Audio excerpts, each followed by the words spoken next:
आज के दिन दान करने का विशेष महत्व है।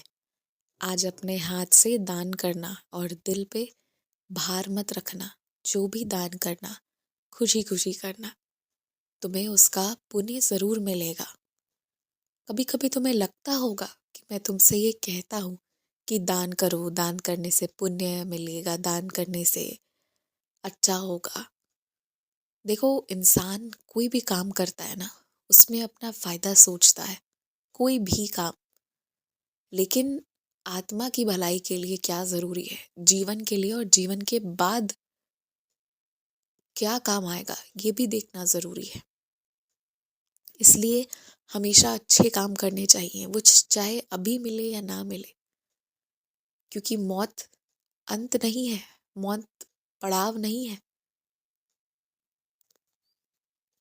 मौत तो तुरंत एक और यात्रा की ओर की शुरुआत है।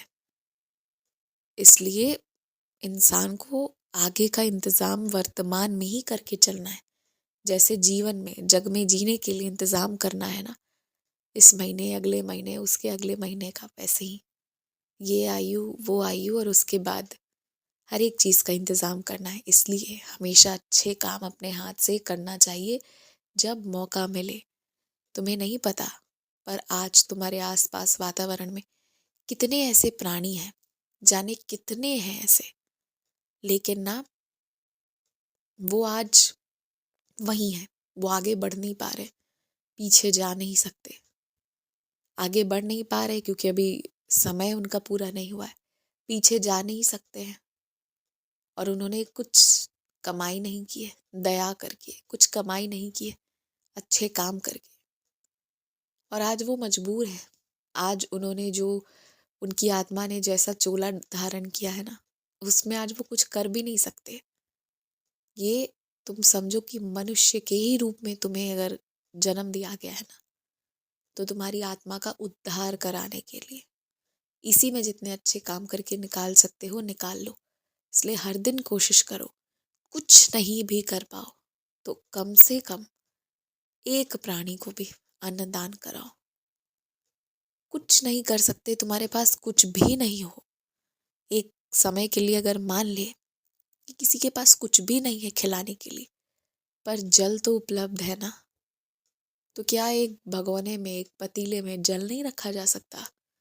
कुत्ते, बिल्लियां, जीव जंतु, पंछियों के लिए उतना तो किया जा सकता है ना। वो एक छोटी सी सेवा भी, परंतु अवश्य होनी चाहिए। उसका बहुत बहुत बड़ा परिणाम मिलेगा और बहुत अच्छा परिणाम मिलेगा।